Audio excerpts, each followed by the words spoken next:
Hey, everybody, welcome to the latest edition of Rock Chalk Sports on Kansas Nation. My name is Nate Bukaty, and I'm filling in for Sean Kellerman this week. And we got a big best of program for you today. Some of the best guests that Sean Kellerman's had through the course of the year on Rock Chalk Sports.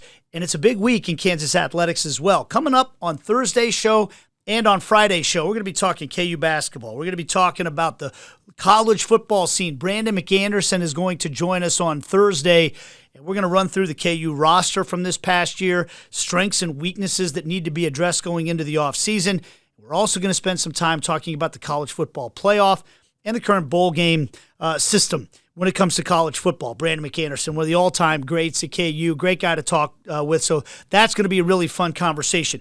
We're also going to be talking with Jill Hall, former KU volleyball player and announcer now as the Kansas women's volleyball team on Friday heads to Lincoln, Nebraska to take on the number one overall seed in the NCAA volleyball tournament. By the way, Final Four in Kansas City for that competition. Sweet 16, Kansas, Nebraska, Friday. This is a big accomplishment for Matt Ulmer's team, making it this far in such a short period of time since he took over for Coach Bouchard. And they knocked off Miami at Horace Center this past weekend to earn this opportunity to go up to Lincoln, Nebraska and play. So we're going to talk with Jill about what's made this such a special season for the volleyball team, some of the newcomers that have really stepped up and won all tournament honors already for the volleyball team as well, and what lies in front of them, because this Nebraska side is apparently one of the all-time greats. And Jill has seen them play a couple of times, and they are expected to win the national title. But Kansas got a fighting chance in this game, and they've got nothing to lose going up to Lincoln, Nebraska on Friday night. So we'll get a really detailed breakdown from Jill about the team and about the challenge that's in front of them as well. I have a couple of special college basketball guests coming up on this pod as well. We're going to talk with CJ Moore on Thursday from The Athletic. He's based in Kansas City, covers this region really well. He was at the Border Showdown at T-Mobile in downtown Kansas City on Sunday when Kansas got that 20-point win over Missouri. So we're going to break down that game with him, but also Big 12 plays right around the corner, and we're talking about a conference that is loaded right now with 4 teams in the top 10, and Kansas is not one of them, by the way. They're in the top 25. It's going to be a knockdown, drag-out Big 12 race. So we'll get a little preview from CJ Moore on that, plus his thoughts overall on Kansas and what they look like with Darren Peterson back in the lineup. I think that's something big for us to discuss. And on Friday's show, we're talking with Jarrett Sutton, former Missouri Tiger, who is now an NBA scout. He was at the game on Sunday as well. I love getting his scouting perspective on players like Darren Peterson. He's been watching Darren Peterson since he was in high school, has some really great thoughts about what makes him a special player. Jarrett's been texting me since a year plus ago about this kid and saying, hey, he's the real deal. He's got a lot of reasons he likes him, and what we should look for as Peterson starts to get more and more minutes, hopefully back now and recovered completely from that injury situation. So we'll get Jarrett's thoughts on Darren Peterson, on the Jayhawks overall, maybe some pro prospects as well, and the state of college basketball. How good is the talent in college basketball now with NIL, maybe keeping some players around, than it's been in the past? So these are all things that we're going to be discussing over the next couple of days on the Jayhawker podcast. But today, I want you to sit back and enjoy some best of, because Sean and the guys do a great job with this Rock Chalk show on Kansas Nation. We appreciate you watching, and we hope you enjoy some of the best of here as we wish the best to Sean and his growing family. I'm filling in for him this week. We got our best of starting here coming up. This is Rock Chalk Sports on Kansas Nation. Hi, I'm Todd Reesing, and I am ecstatic to be a Jayhawk. What's up, everybody? Welcome into another edition of Haney and the Hawks. Today, recorded from our beautiful new studios down on Massachusetts Street in downtown Lawrence. And today, we bring to you a bucket list guest. When we set out with this new podcast and show hosting platform on kansasnation.com, there was probably a Mount Rushmore of guys we hope to bring you over the course of umpteen years of doing this. Todd Reesing's name was on that immediate short list, and we get him in episode 3. How cool is that? Just so happens he's back in Lawrence to check out the new booth, to cheer on his alma mater, and we're taking advantage of 30 minutes of his time here today. Pleased to have the all-time great at quarterback at Kansas, owner of 14 records in the KU record books, Todd Reesing, with us today. Todd, great to see you, my friend. It's a pleasure to see you. It's great to be back in Lawrence.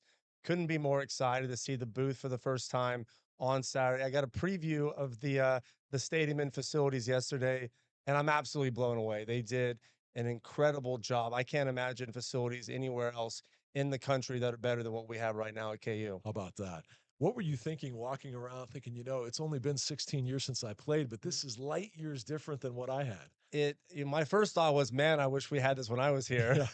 Because what they've done, not only from a game day experience for all the fans in the stadium, the renovations to all the amenities for the players, recovery rooms, the training equipment, it's just all, it's all first class, and it's all really done well.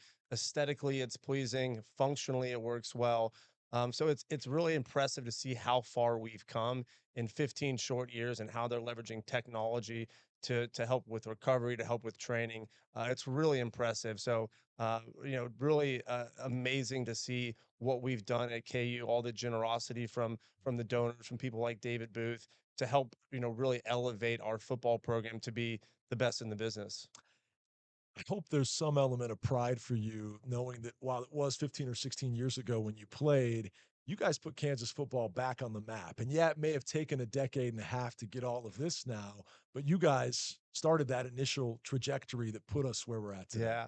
No, I feel immense pride. I'm extremely, humbled and proud of what we accomplished during the time at KU. Mhm, The collective of the teammates I had, the coaches, all the mhm. support we have from people at the university and all of the fans out there in the Jayhawk Nation. And we laid the groundwork. We really Mhm. did, and Yeah. it took a lot of years to get to where we are now. A lot of hard work, a lot of generosity from a lot of people to make this all happen, but to play a small role in helping to elevate what is now going to be one of the best game day experiences in Yeah. all of college football up there on the hill. It brings me a lot of pride, and I couldn't be more excited to be back in Lawrence to get to take part and Yes. be part of all the tailgating and all the fun and the celebration after we get the W too. Something else you were an All-American at, the celebration. We'll get to that later. We're going to cover a lot of bases today, some of the big moments of your career, what you're up to nowadays, and also at some point early on, I want to talk about this round the globe trip you made in 2024. But before we do that, sharp dressed man here, you're living and loving life in the investment world. Tell me what's the latest and greatest in your life. Well, it is appropriate that I have a red blazer on for today coming back to Lawrence, Kansas. So that might have been slightly premeditated as Go. well. But no, you're right. I had a year sabbatical, and we'll talk about traveling around the world, which is an incredibly fulfilling experience. But I joined a new firm called Cap Six earlier this year, based in Houston, Texas. So we are an investment management firm that is leveraging a really modern investment approach using advanced data science, proprietary technology to build what we think are very impressive investment solutions. So, really excited at where I landed. I've got some amazing people that are very talented, very smart that I'm working with. And we think that we're building something really special inside the halls at Cap Six. So, out here making the rounds through Yeah. Kansas, connecting with former colleagues and clients and people that I know through the alumni network. So it's been a lot of fun. Being in that kind of entrepreneurial setup is very motivating. Having the ability to go out there and work hard and be part of building something special gives me a lot of pride as Mhm. well. So really looking forward to this next chapter on the professional front. Yeah, good for you. So proud of you and happy for your Thank you. success. And Yeah. I'm also proud that you took the plunge now over a year ago to put all your stuff in storage, take one of your best friends with you, and for 9 months travel around the world. The pictures were unbelievable. Check out his Instagram account, T.O. Double Trouble, which we're going to get to nicknames later too. But what an unbelievable Yeah. adventure. And I think so many of us think about doing that, but we never actually take the plunge. What gave you the gumption to just drop everything and take a year hiatus to Yeah. go on hold and make a lifetime's worth of memories? And it was. It's something that it's hard for a lot of people to imagine Mhm. doing. Obviously, in life, we've got things, wives, kids, mortgages that might hold us back from taking a trip like that. It was something that had always been very important to me. Playing football in college, I didn't have the chance to do a study abroad. I tried to pursue a relatively short career playing professionally after that, and then jumped right into work. But I made a promise to myself, early on when I got done playing football, that I would make time and prioritize that in my life. Travel's always been something that I think is incredibly important to me. I think you learn a lot by seeing how the rest of the world lives, understanding other cultural perspectives, and there's just so much natural beauty out there Mhm. around the world. So when the opportunity arose and I thought it was the right point in my life, in my career, to take time to do that, I jumped at the opportunity. I had the fortune of having a good friend, Ryan, that was also in a similar situation to travel with. I think it probably would have got a little lonely out there for 9 months if I'd been Yeah. by myself. But I look back with nothing but fond memories. The opportunity to completely unplug, to go out there and experience life and so many new experiences, new cultures, and then come back, more refreshed than ever, excited about embarking on a new chapter professionally and personally. It was just everything and more that I could have ever imagined out of a trip like that. Incredible. 5 total continents. How many? Six, 6? six. Okay. I missed one, Antarctica. Now Okay. we are at the southern tip of South America, down there in Patagonia and Chile and Argentina, and we thought about, all right, well, we're here. Do we go ahead and make it over to Antarctica as well? What I came to realize is a pretty big price tag getting over to Is it? Antarctica from South America. So I figured, well, we'll do that maybe another time. So I got 6 of the 7. I think ended up going about 30 countries in 30 countries. total. And yeah, it was an incredible experience. It's hard to pick any favorites because there's just so many that come to mind. I saw some of the photos, people in villages and third world countries you had a chance to befriend and get to know. You talked about seeing other cultures. Friends of mine that have gone on foreign missions trips talk about how it changes you. Yeah. What changed Todd Reesing and what life lessons did you bring back to your own day to day now? Yeah, I mean, I think there's a lot of lessons you can learn from taking the time to travel, and certainly when you go to underdeveloped countries, people that live below the poverty line that are just trying to survive on a daily basis.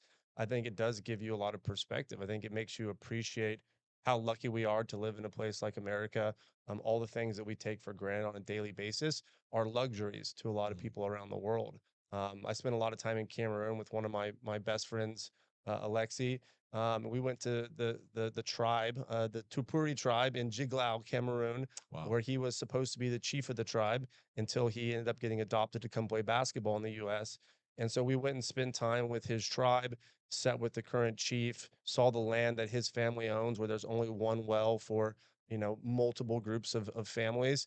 And he talked about how he wanted to build more wells there so they could have, access to water. Having that kind of an experience is just, again, it's eye opening. It does change you, I think, inherently to a certain degree.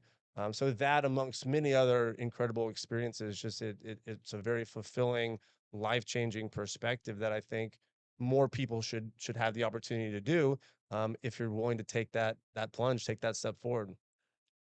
What did the people of Cameroon know of American football? And did they believe this 30 something skinny guy from back in the States used to be a football icon back in the I day? think they were more impressed by my dancing, to be honest, because I wasn't shy about getting out there on the dance floor with everybody Yeah. in Cameroon.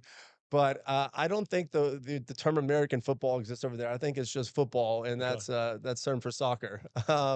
So I don't know that many people know too much about American Uh, football when you go over to Cameroon. well, let's use that as a segue. If you were to tell them what Kansas football was like back in the Mangino era, specifically the 07-08 Yeah. stretch, 20 wins, greatest 2 year stretch in school history, how would you have described it to someone that never saw it? Well, I think it was electric. It was an electric period of time.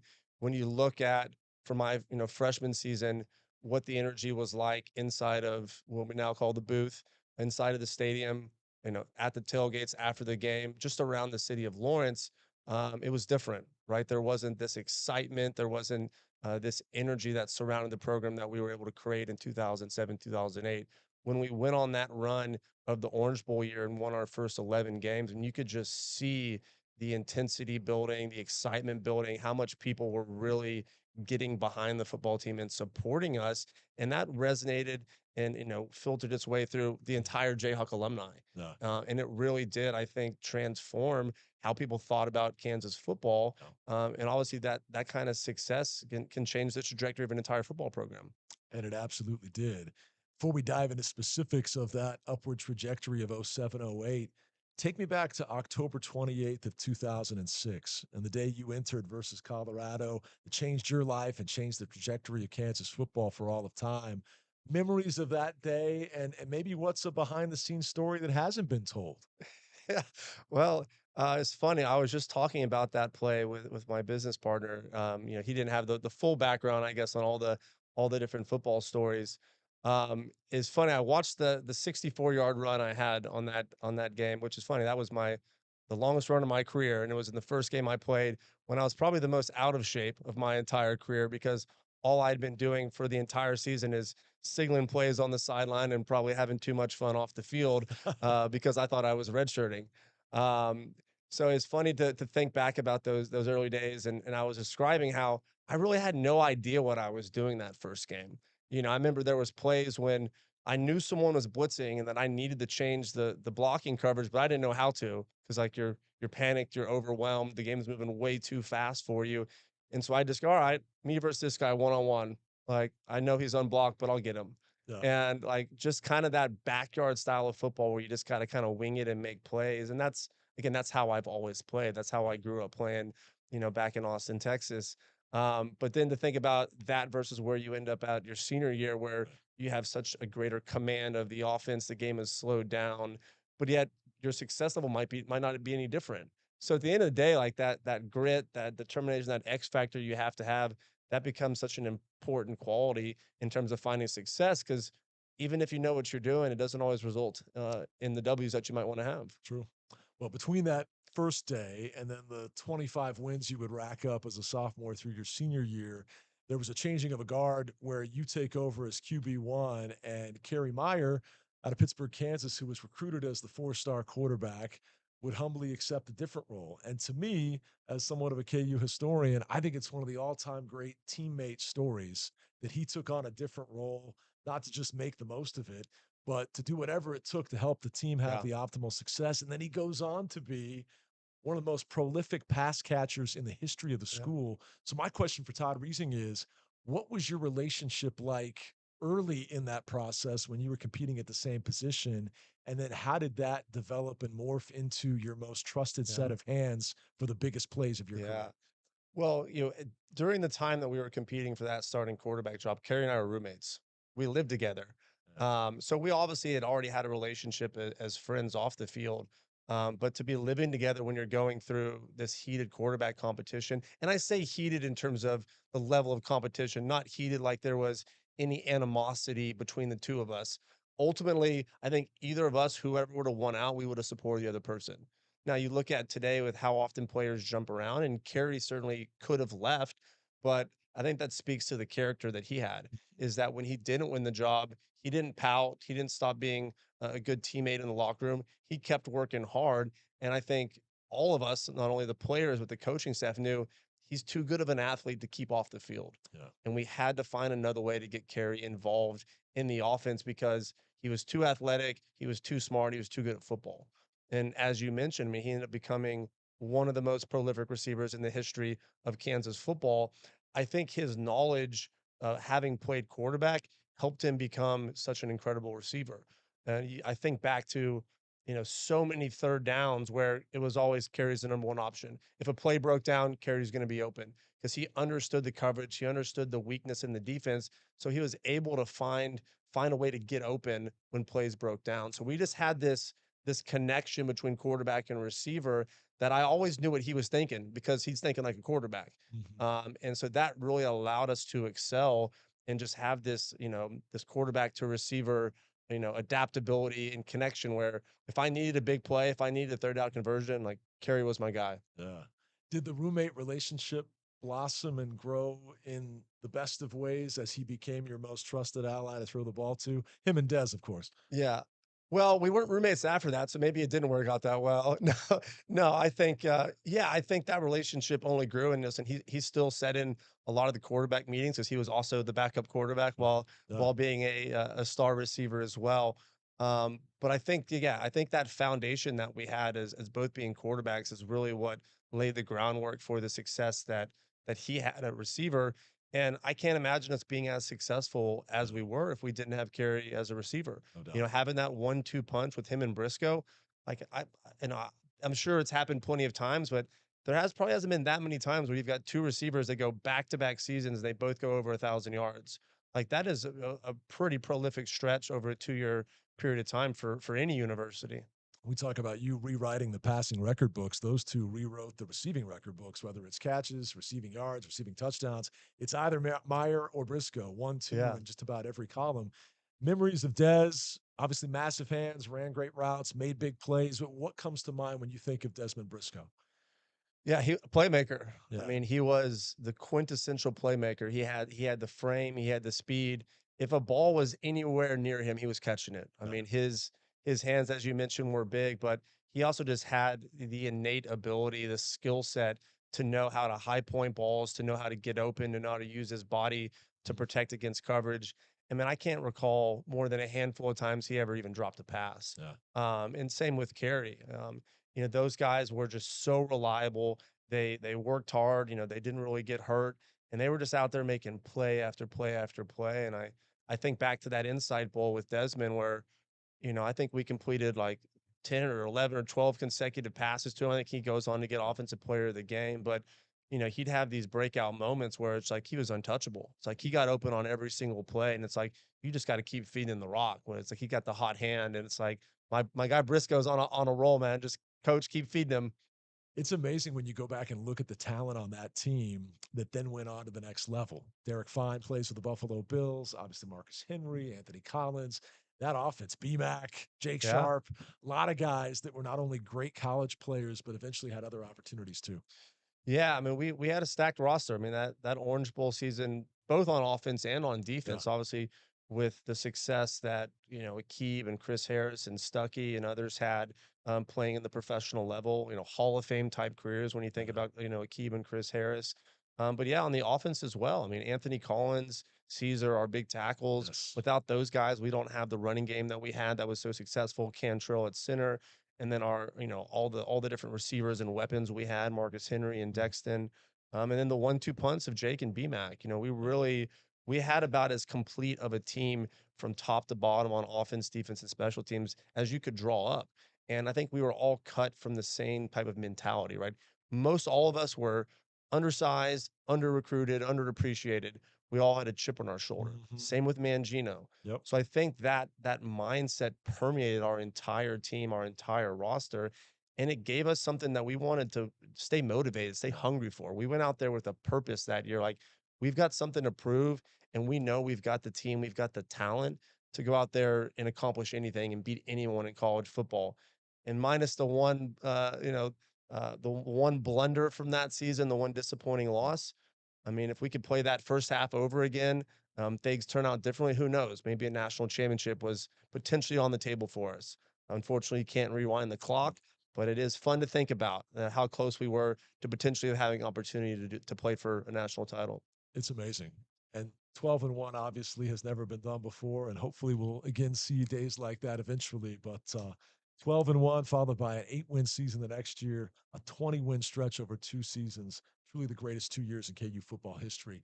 You said a second ago, underrated, chip on the shoulder. And I'm thinking the whole time, just the way Mangino liked him. And then you Yeah. tossed in coach's name. He was on my list to ask you about because just a few weeks ago, he went into the Kansas Sports Hall of Fame. And so he was back getting his tour of the new booth and getting some chances to catch up with some of his favorite former players and also getting the just due he deserved as one of the all time great coaches to coach in this state, especially KU.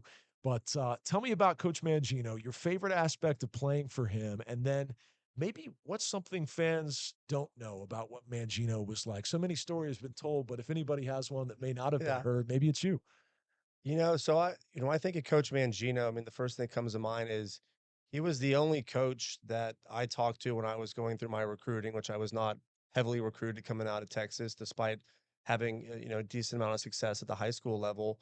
And he was the only coach that I think truly believed in me from day one. Mhm. And when I first sat down in his office after attending a Kansas State football camp, a story I've told before, Yeah. where I wanted, all these coaches wanted me to come throw in person. They wanted to size me up. They wanted to see how fast I was, or how strong I was, or how far I could throw it. And Mangino, he sits across from me and says, "I watched your tape this morning. I've seen all I need to see. Like I think you got the X factor. I don't care how tall you are. I don't care how big you are. I think you can play here and make a difference, and I want to offer you a scholarship." Wow. And I was sold like instantly because there's a coach that looks past your physical attributes and looks at what you could bring to the table from a playmaking standpoint, from a leadership standpoint. And having a coach that believes in you like that, that's what every player wants. Mhm. So, I think that was, when I think back about Mangino, that's what first comes to mind.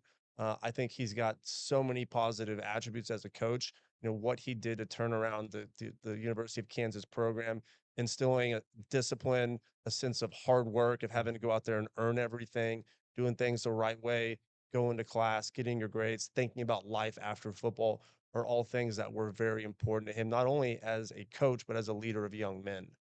And I think those are things that, as I look back, being a little older now, are really important characteristics, things I try to share with the younger generation.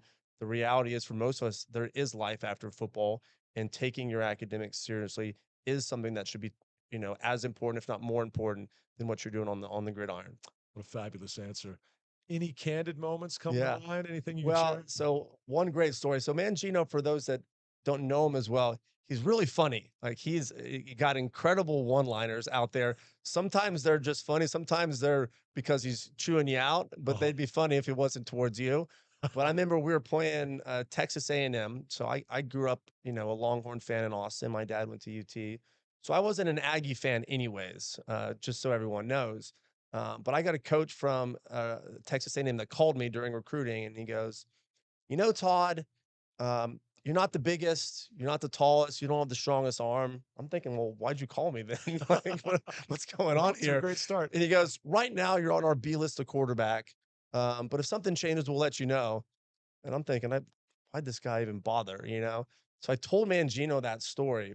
So the week we're playing A&M, I think we're 6 or 7 or 8-0. We're going down, big game on the road, and in a historically a hard place to play. They're the 12th man, all that stuff. Sure. And throughout the week, I'd be getting ready to call a snap to run a play in practice, and Mangino would blow the whistle, and he'd walk up to me right in my ear hole and be like, "They told you were B list."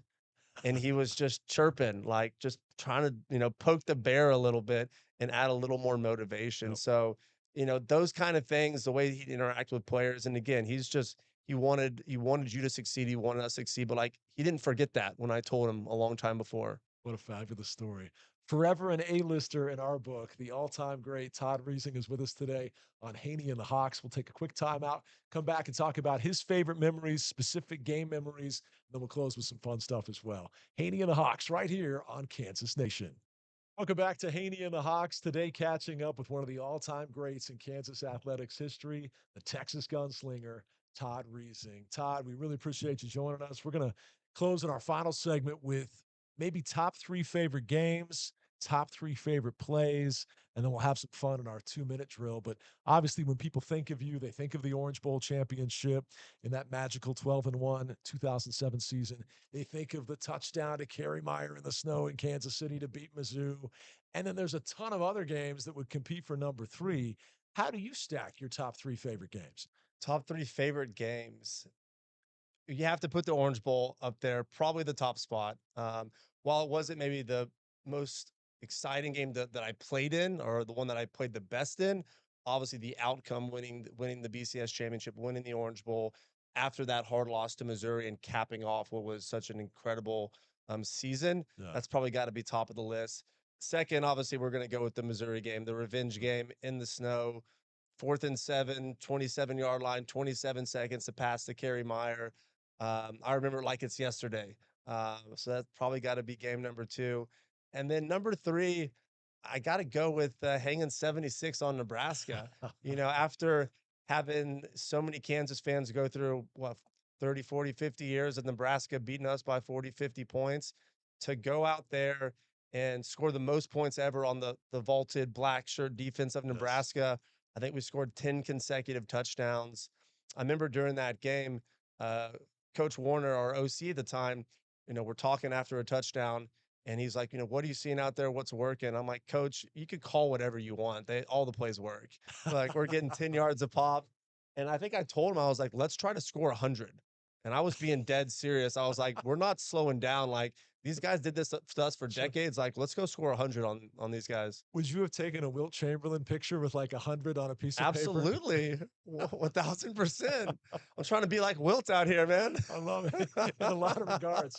Um, it's funny about that behind the scenes. We're taping this in our beautiful new studio, 916 Massachusetts. And I invited my dad to be here today because you're his all time favorite player. And just a little bit of context. We would go to games every Saturday driving over from Topeka. And for so many years, we got beaten by Nebraska and pummeled by Nebraska. And there was one distinct Saturday where we walked out of there dejected after June Henley wasn't on the field when they went for 2 at the end. And he looked me in the eye and he said, son, I don't think we'll ever beat them in my lifetime. Maybe in your lifetime, but I don't know if it'll happen in mine. So when you hung 76 on those guys, Papa Haney was walking like 10 inches taller, walking out Listen, of we there. want to make Papa Haney happy out That's here, right. right? We had to go out there and do it for him. That's right. Well, those are 3 great choices. How about your 3 favorite plays? Because I know a play a lot of folks remember with you and involves Nebraska, bouncing off one of the defensive backs, somehow keeping your footing and delivering a big play downfield. We had three of the plays. 2 of them were in those 2 of those games we mentioned. The pass to Kerry Meyer, Of course. the play, that's got to be the tops. And it's funny how that came together because I was talking to Coach David Beatty when he was the receivers coach at Kansas during that particular game, and we were talking a few years later when he was the head coach at Kansas, and he was telling me this story that I didn't even remember. And he was saying that when we had the timeout called and we're calling the play, and the play was just designed to try to get a first down. Right, we were trying to get Briscoe on a curl route or Kerry on a spot up, and apparently I was talking to Kerry during that whole timeout, like Kerry, if they blitz and go man coverage, go deep. If they blitz and go man coverage, just go deep. So apparently I was already calling my shot to Kerry before the play even happens. I don't remember saying this, but he was like, "Oh yeah, you kept telling Kerry like if they blitz and go man coverage, just break and go deep. I'll find you." So hearing that back a few years later was pretty wild to think that we were already thinking that through before the play even happened. And sure enough, they blitzed. Briscoe slips and everything broke down, but me and Kerry were already locked in. Always locked in. So that plays, right up there, probably top of the list. The play against Nebraska that you just referenced, Brian, I think I was rolling out to the right and one of their cornerbacks came screaming. And I was looking downfield and didn't even see him till the last minute, and he clocks me. Now, most people probably would have gone down, but I'm small, I'm small but mighty. So he falls down. I get knocked back by about 3 or 4 yards, stay on my feet. Kerry pops up and we end up finding for a touchdown. I remember after the game, we're watching the game film, and from the end zone view, Kerry was on the ground when I got hit, and he kind of looks like he's posing like a male model on the ground, like arm like this. But then once I didn't fall down, he just hops right up and just goes right in the end zone for a touchdown. Posing like a male model. Yeah, well, look at him, man. He looks like a male model. It makes The sense. long, blonde locks looking like sunshine out there. And then the last one was the one time I got the number 1 play on the ESPN Top 10. It was on my 21st birthday against Sam Houston State. I scrambled around. I think it was about a 65-yard pass in the air, which that's about as far as I can throw it. So I really had to max out with a crow hop to get the ball all the way to Briscoe. But I remember we were out celebrating as one does on your 21st birthday after the win. And then it came on at Johnny's Tavern on the ESPN Top 10. So shots were flowing after we got to see that number 1 play on ESPN that game. We always close, though, with the 2-minute drill. Rapid fire questions here real quickly to get first responses that come to mind. So many nicknames for Todd Reesing. T.O. Double Trouble. Again, that's the Instagram handle. The Texas Gunslinger, the Texas Fun Slinger, Touchdown Todd. I'm sure I'm leaving some off here. Sparky from Mangino. Sparky. Yes, my dad had the Sparky jersey. Yeah. What is Todd Reesing's favorite nickname?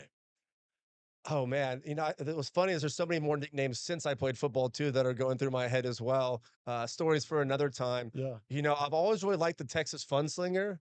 I think that's you and David Lawrence that coined that at some point in time. David, yes. I feel like that really captures me as a person. It's like, yeah, I was a gunslinger, but I was more about having fun, like while I'm slinging. And you had a ton of fun both on and off the field. You were almost as legendary off the field as you were on it. So what was comment. What was your favorite going out spot to celebrate in Lawrence? And then you don't have to give us stories, but tell me a little bit about the lifestyle back in the day, because you partied hard both on the field and off. Well, I certainly did. You got to celebrate your wins whenever they come along. Well, I think, the whole football team, we spent a lot of time at Johnny's Tavern. I was there last night and had some fond memories because whenever we had a win, I'd start bartending at 12:15 at Johnny's. Um, I don't know if I knew the pricing schedule or how to make all the cocktails, but it was a lot of fun. So if you came to Johnny's, during those Right. years at 12:15 after a win, you probably saw me bartending. What was your specialty? Probably pouring shots. Okay. Any particular favorite? Uh, you know, Back then, who knows? Now I'm probably more tequila. Okay. So we'll go with tequila, but at that point, probably whatever I grabbed in front of me. I love it. Okay. Speaking of the Todd Reesing party guy, if you could party with four people, could be famous sports stars, musicians. I mean, you are a guy that has partied with some famous people, but four all time, alive or dead, history of time, they seem like a good time. Who would be in the party crew of Todd Reesing? Oh man, that's a tough question. That's going to be hard to answer. Dennis Rodman, maybe. I Okay. think I like to have a good time. Absolutely. Um, what's the wrestler Andre the Giant? Didn't he drink like 127 beers one time? Like Okay. unofficial Guinness World Record. I knew Wade That Boggs was up there, but Yeah, Wade Boggs. So okay. now that might not be like a healthy outcome to do it, but could make for a good time. I'd probably want to go back and hang out at Studio 54. See the disco era. Um, and then other than that, like you probably have to go like ancient times back to like some like one of those Vikings and go see how they did it back in the day, like as Viking conquerors, since I'm of Totally. Norwegian descent. So it's a that's what came to mind. If I thought about it some more, I'd probably have different answers for I you. like it though. You ran the gamut there. That was good. That was good. Yeah. Finally, you closed by saying, or you opened rather by saying you're ecstatic to be a Kansas Jayhawk. Yeah. What would make you ecstatic for the future of this program? Because I know you're a big believer in the current regime. Close us there. How proud you are where the program's at today and what you think could lie ahead.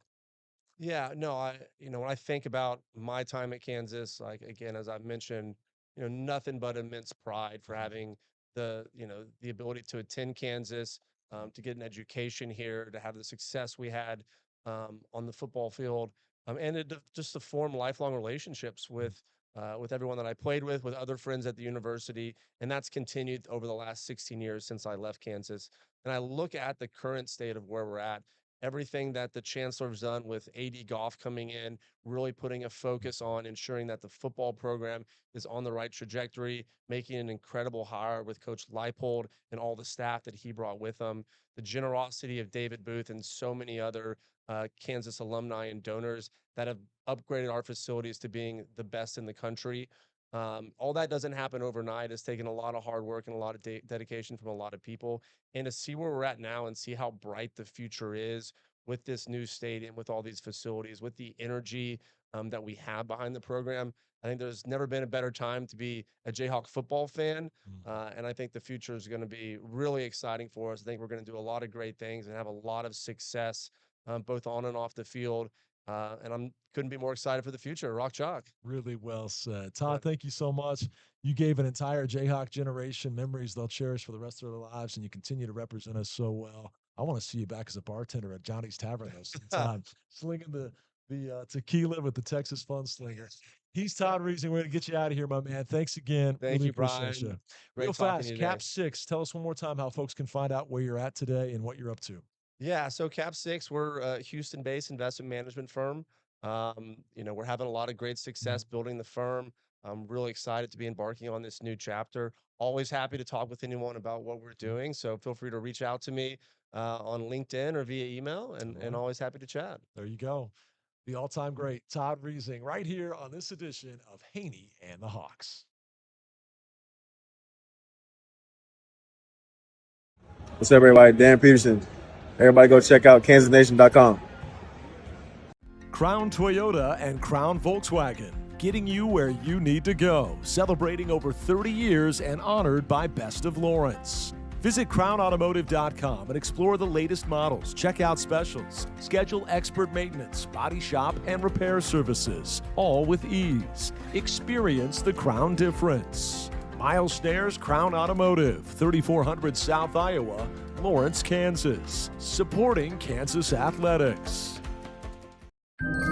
Kick off your holiday season with a festive walk through the lights at the Overland Park Arboretum and Botanical Gardens. The Luminary Walk is celebrating 26 years of bringing holiday magic to the community, proudly presented by FNBO, Westlake Ace Hardware, Sarin Energy Solutions, and WeLightKC.com. Wander through glowing gnome and fairy villages, candlelit winter woods, live music, and thousands of electric lights. Tickets available today at opabg.org.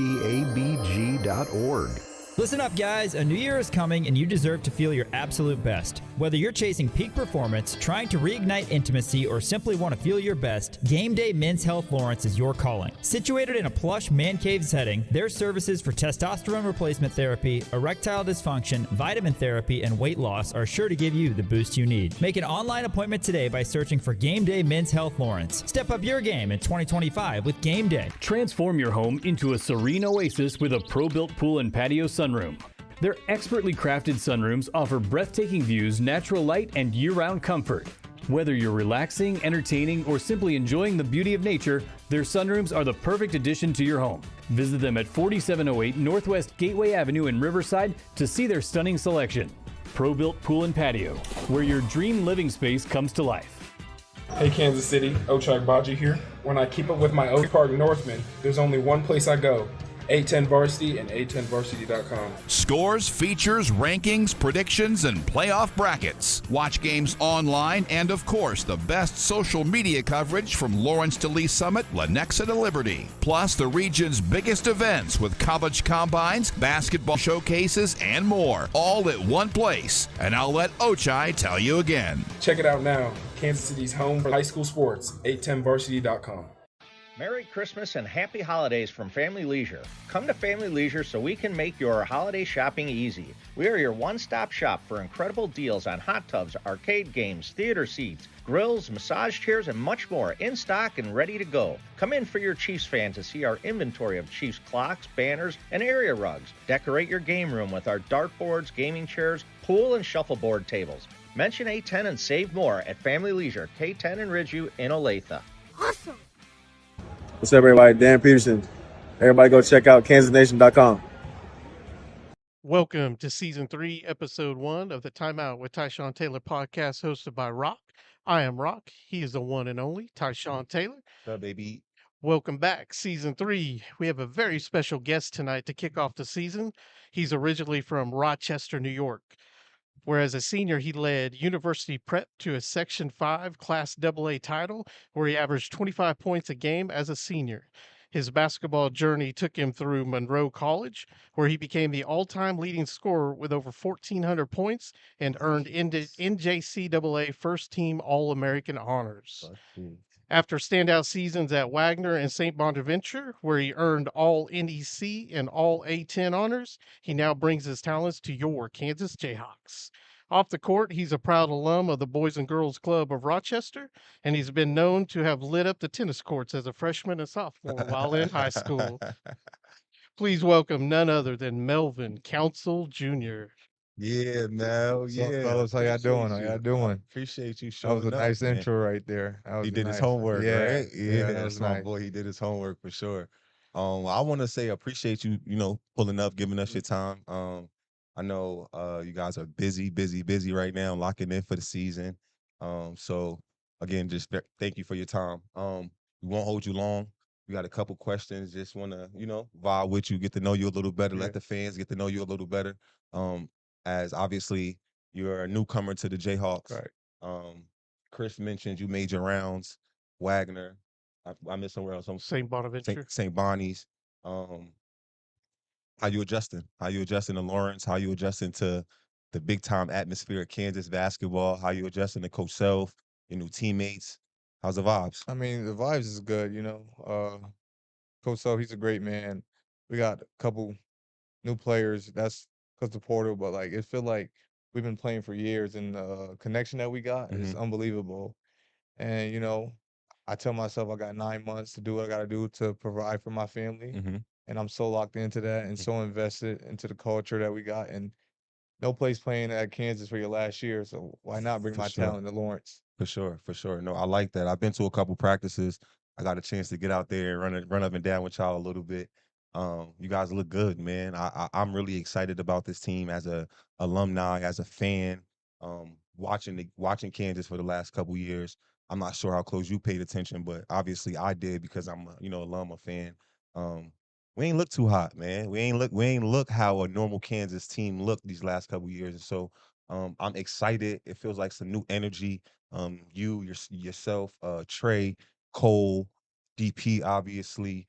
You got it looks like Fleury has a little bit more energy than he had last year. So Most definitely. I'm super, super excited about you guys. Like you said, Coach Self is a great guy, a great coach.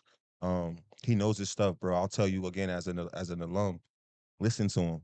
Listen to him. Take what he's saying and let it resonate and try to apply it. But also don't lose yourself in what he's telling you. Like you said, you got 9 months to try to provide for your family.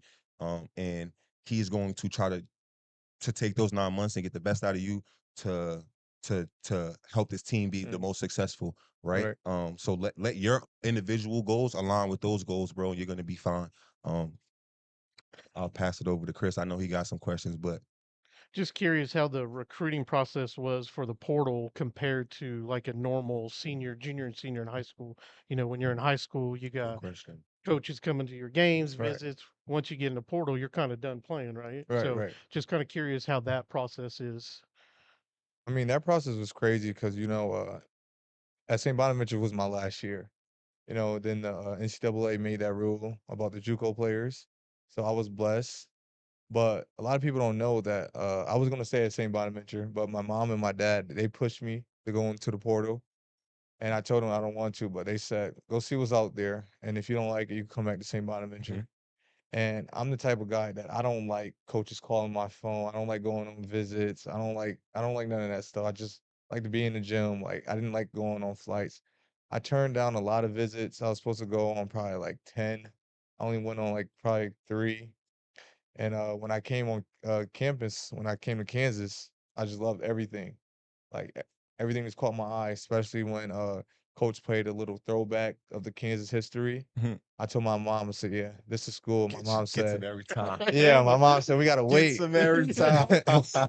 My mom, and my dad told me to wait. I was gonna commit like the next morning, but they told me to wait, talk it through. I said, "This is the spot," so I waited, and I told them like a couple days later that I was coming to Kansas. For sure. I think that's a dope story, bro. To be a part of all of that history means a lot to people. So that video, I'm sure, like probably gave you the chills as it Yeah, did most definitely. everybody that watches it for the first time. Because if you're a basketball fan, which I know you are, and you like really enjoy the game, Right. love the game, um, that matters. Yeah. Like that matters. The guys that came before you, the legends that played here, the success that the teams have had over the years, all of those things matter, even if you're here for 9 months, like you Mhm. said, or 4 years. So that's big time. Shout out to mom and dad for pushing you to get to the portal, bro, because Yeah. we happy to have you for sure. You got anything else, Chris? I got a couple joints for him. I think you kind of answered my next question was what ultimately led you to become a Jayhawk. Yeah. Yeah, you answered that Like already. I said, yeah, it was the little throwback video, and also just seeing my mom. She was just very happy, and I never seen my mom like that. So just seeing her embracing everything, because the visit's really for the players, but your parents don't never do that growing up and stuff like that. So that was a huge part, and just seeing my mom happy, because my mom a single parent raising 3 on her own. So just see her get outside that habitat, that means a lot. For sure, for sure. I also have a very close relationship with my mom. She's like my best friend. She had me when she was really young, raised a few of us. Um, so that's really dope, man. And it's a different feeling when you get to see mom smile and her genuinely happy for your success. So shout out to you for pushing and striving to continue to make her happy. That's important. Um, I had another question. Um, you guys got some big games on your roster. I Yeah. don't know if you guys, you watched. Oh, obviously you've seen the roster and talked about it. I know you guys are preparing for it, but what are some of the games you're looking forward to? I know coming from Wagner and St. Mhm. Bonaventure's, being at Kansas, it's a different level, playing against different competition. You got early games against like North Carolina, I'm pretty Yeah. sure, and stuff like that. So for you, just as a basketball guy, a basketball fan, who you most forward, like who you most looking forward to hooping against? I would say conference play. Looking forward to play Arizona because my boy play on that team, Jaden Bradley from the same town. Non-conference, like when we go to Vegas, the New York City, play Duke, North Carolina. You got to be happy to play in the Garden. Yeah. I'm sure you've had some times in the Garden, or No, I never you did. never played in the Never played in the Garden. Garden. And I'm looking forward to that. I went to a couple St. John games when I was at Wagner. I went to a couple New York Knicks games, but I just never played. And like, Putting your feet on the yeah, land different though. Putting feet on land is a little yeah, different. MSG. But back to your question, it's just like, they got to put the same shoes on as me. They got to talk, breathe just like me. So I'm not really worried about it. And that's just the mindset that I'm going in every game. For sure. I love that. I love that. Great mindset to have. We just finished up with late night a couple nights ago. What was your thoughts? What was your impression about late night?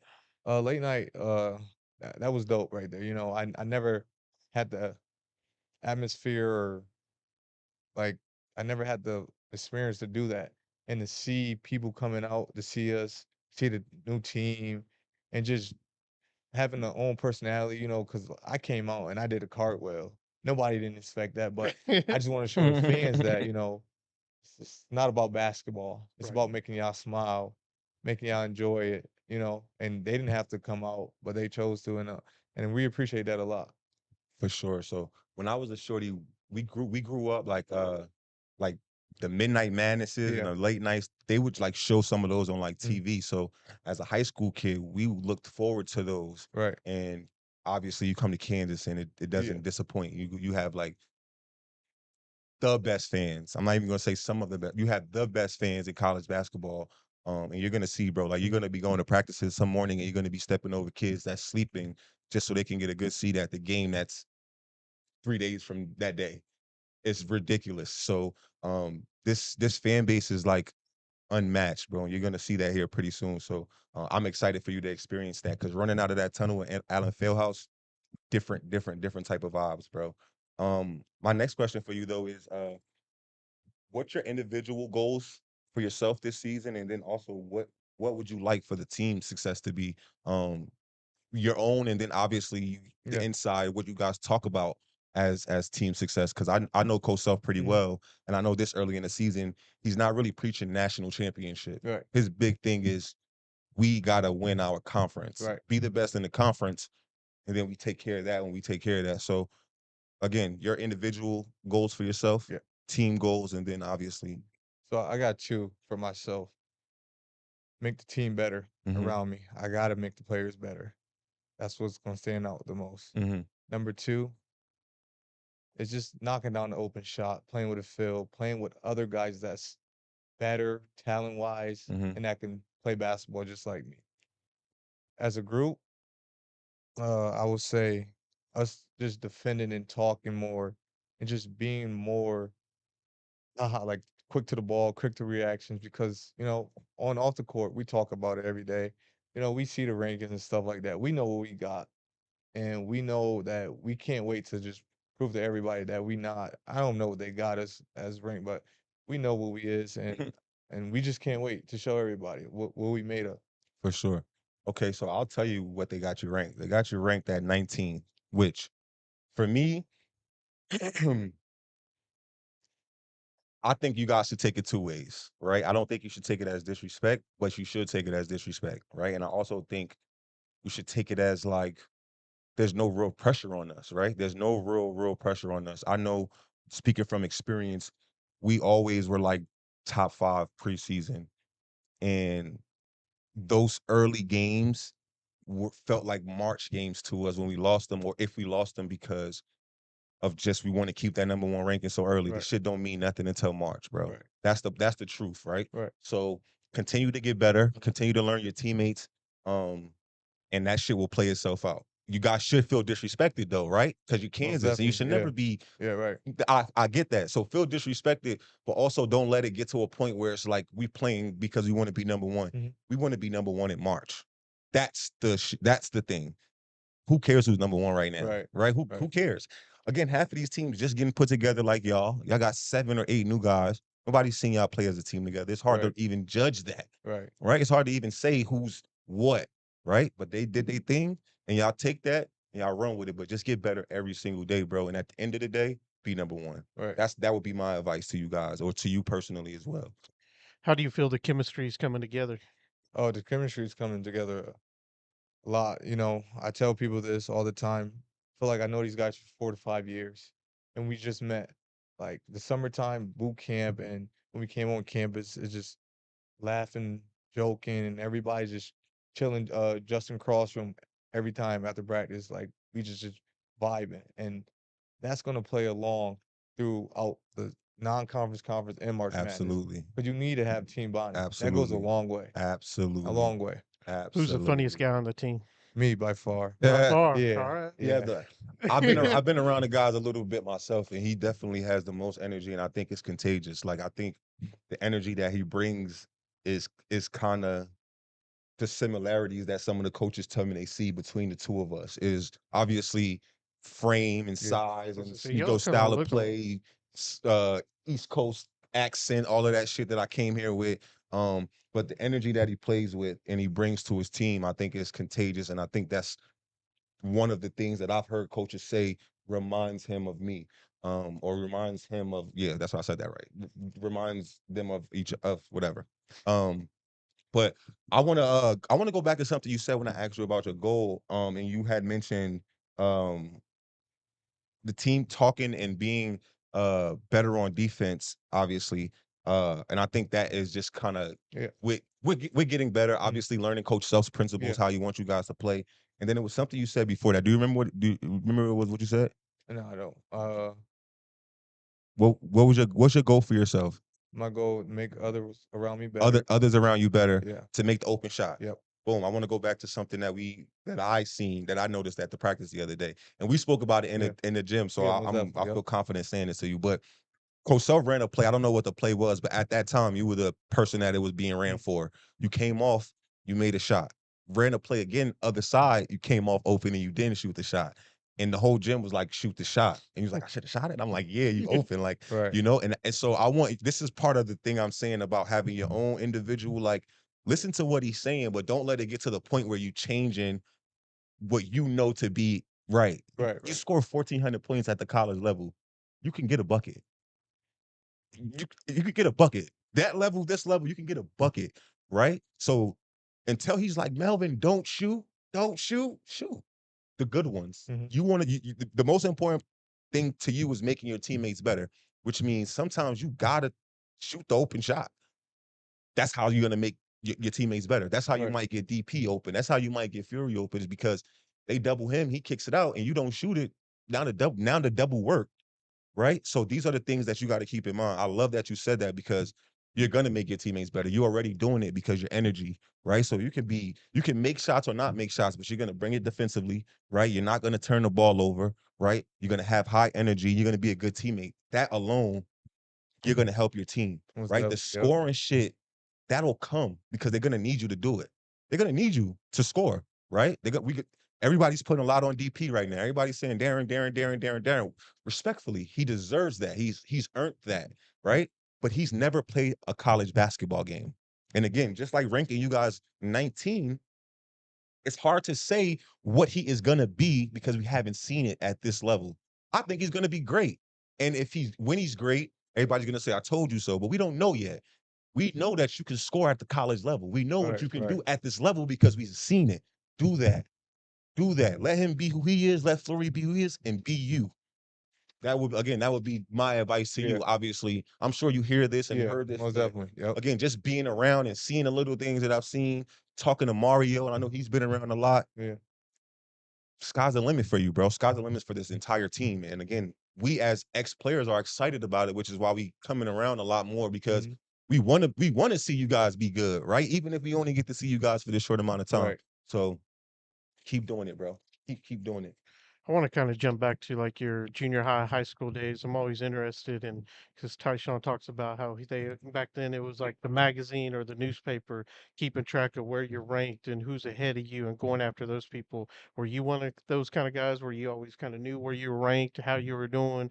You kind of had a list of guys you're trying to come get, or were you just out there playing ball?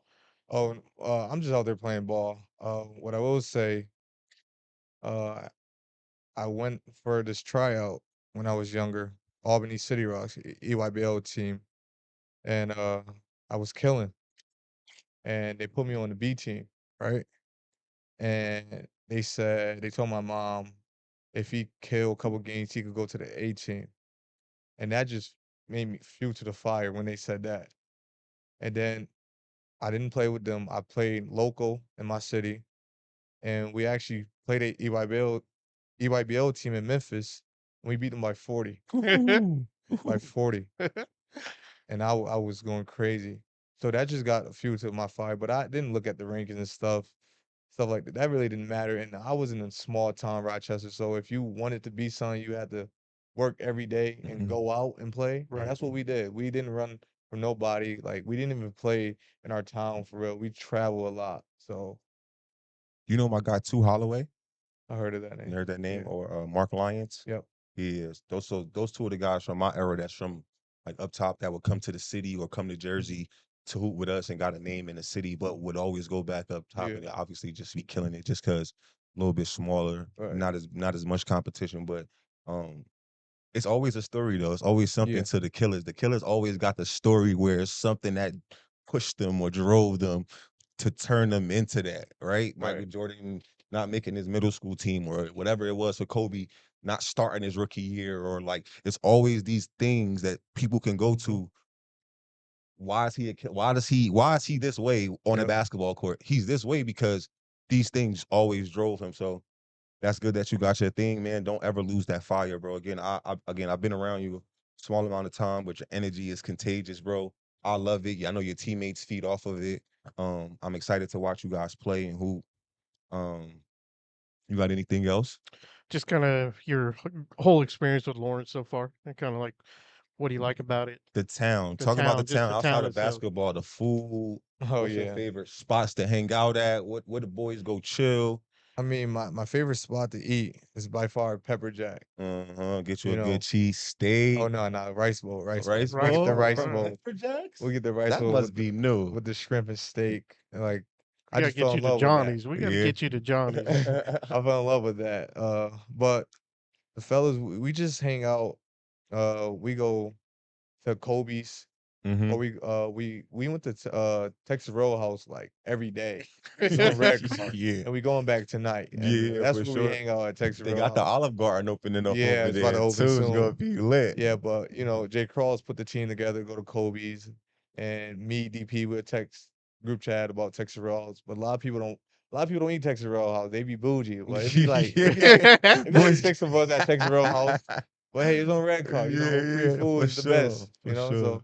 So that's what we do at. Or then after that, we just go back to Flory and Jay Crawls' room, just chill, play the video game, talk, laugh, and just go to our room, practice the next day. Yeah, Is there for any sure. shenanigans between the older guys and the younger guys? I know Tyshawn, when he was here, that was a thing. The older guys It's versus the probably a young little bit guys. different because we were longer tenure guys. Right. It's like, the whole team knew, so it's not no real beef. We used to like, obviously, it was like hazing, right? So Mhm. we had the older guys, beating up on the younger guys and vice versa, I shit like mean, that. But I'm mad right now because I was the oldest until G came on the team. yeah, Now G G the old oldest. as shit. So we call G, granddad, OG, Yeah, Papa, all he that. yeah, Yeah, yeah, he for for sure. real. But G for nah, sure. I but like G. like we all gel together and laugh. And nobody won't expect my age or G age because like we all goofy. And we all Right. goofy. So yeah. Yeah, for sure. That's dope, man. I think team chemistry is super, super important. Like you said, that off the court bonding will take you guys so much further on the court because you're gonna be able to trust one another. Right. You guys are gonna know what one's thinking. You guys are gonna hold each other accountable. Nobody's gonna get offended when I come up to you and say, Mhm. "Yo, bro, I was open. You should have passed that shit." Or "Yo, bro, shoot that." Or "Yo, bro, swing that next time." Right? Like that's not a personal thing. You Right. know, I'm not meaning it because I'm trying to get one up on you. It's the betterment of us, right? Right. So that's the type of shit that builds that, though. You got to really know him. You got to really like him. You got to really trust him. Right. And I think if you ask, the best Kansas teams always were the ones that were the closest homies or closest friends. And again, you don't gotta love the people you work with, especially now. You guys are professionals, right? You guys are professionals, so you don't gotta love the guy that you work with, but there has to be a respect there and a Most type of definitely. vibe where I can come to you, or we can go to dinner and sit down and talk about something. If it's if we got to get out of the locker room setting and all of that. So that's important. And you guys, like I said, you guys are professional, but you guys are adults. You guys are not, for the most part, 18, 19-year-old kids. You guys are, young men with experience, right? So this is important. This shit is right here is like changing a lot of you guys' lives. So um I'm excited, man. I'm excited to watch, to kind of just, peep the vibes and see how you guys, turn it up. The Big 12. I don't know if you know a bunch of your Kansas history, but I'll give you some. So for a while there, nobody could fuck with us in the Big 12. Like literally, it was ours. And everybody that played in it knew that. They had to go through Kansas to beat us. For a few years, we slipped off these last few years. I think the transfer portal has a lot to do with it because Coach Self, um, he can't really implement his shit for a long period of time because guys just leave if they're not fucking with it. And the truth is, um, the buy-in doesn't take long. Like guys think it takes years to buy into what he's saying. The buy-in doesn't take long. But if your individual goals don't align with the team goals, it's never gonna work. Right. And so Houston came in the Big 12. Also, a lot of the shifts for the teams happened. Houston came in the Big 12 as a good team. You got the Arizonas, like you said. Obviously, BYU looking like some now, and all of these schools that came in it. So it seems like it's up for grabs. I don't believe that. I don't think the Big 12's up for grabs. I think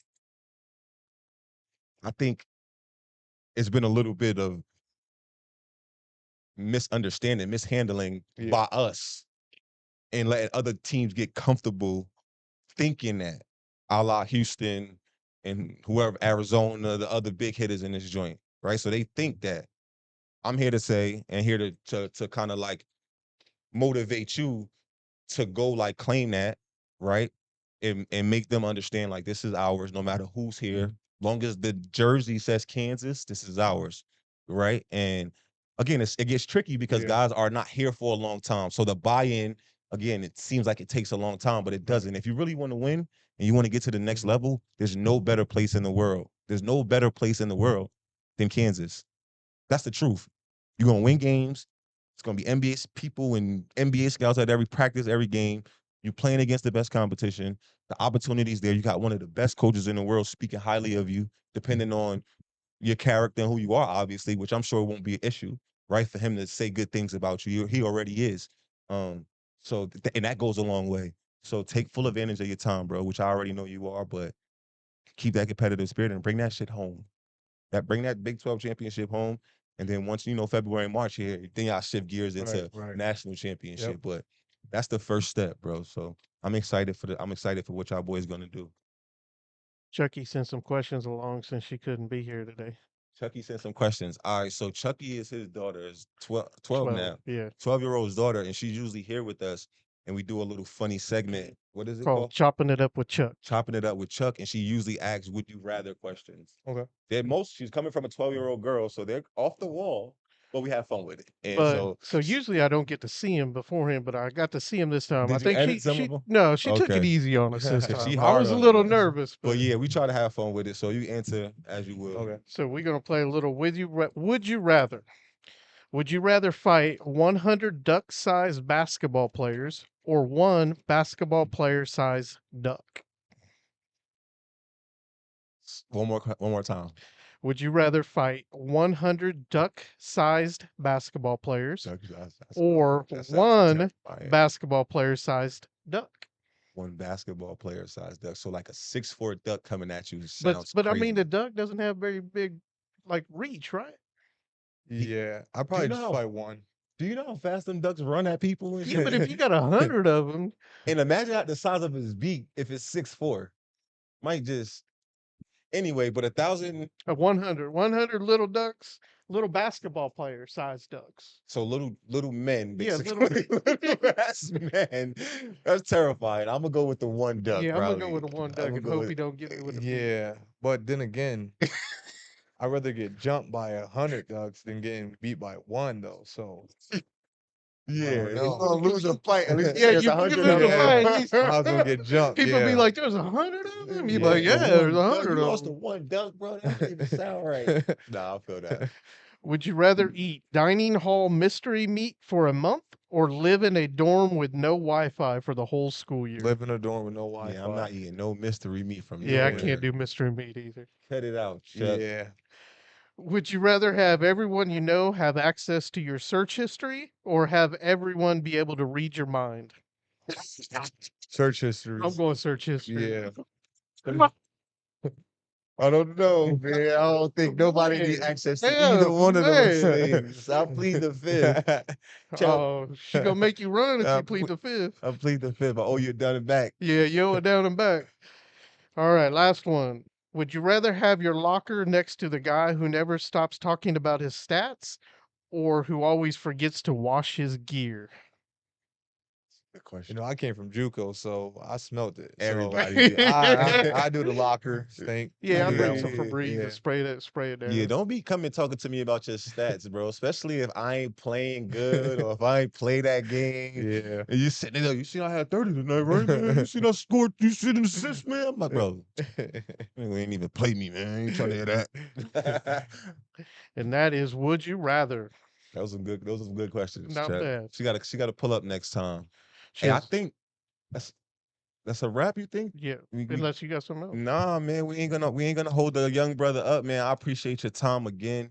The Unless most there's something, anything you want to yeah, for sure. Anything talk you about, anything you want to throw out I there? actually do. I seen you did something this summer with the Boys and Girls Club. He mentioned that you Boys and Girls Club. I'm yeah. from Jersey. Yeah. I grew up in the Boys and Girls Club. We want to salute them, all the young little kids growing up Yeah. in the Boys and Girls Club. So we Oh. can start and then you edit it back in like we're at the beginning. Oh yeah, my bad.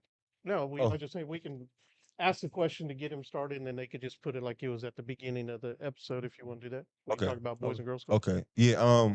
Well, yeah. Shout out to the Boys and Girls Club. Anything you want to say to that? Is that something that you plan on doing annually? Was that just Yeah, something that? Most definitely. That's gonna be everything.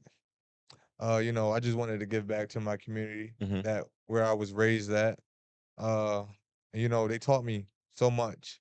And I wear this chain because, Boys and Girls Club is on it, Mhm. and I will never forget where I came from. And I don't want to be that type of guy that take off and he don't do this, he don't do that. My mom and my grandma raised me to be a good man, and I just want to give back to the community, and everything's gonna be free.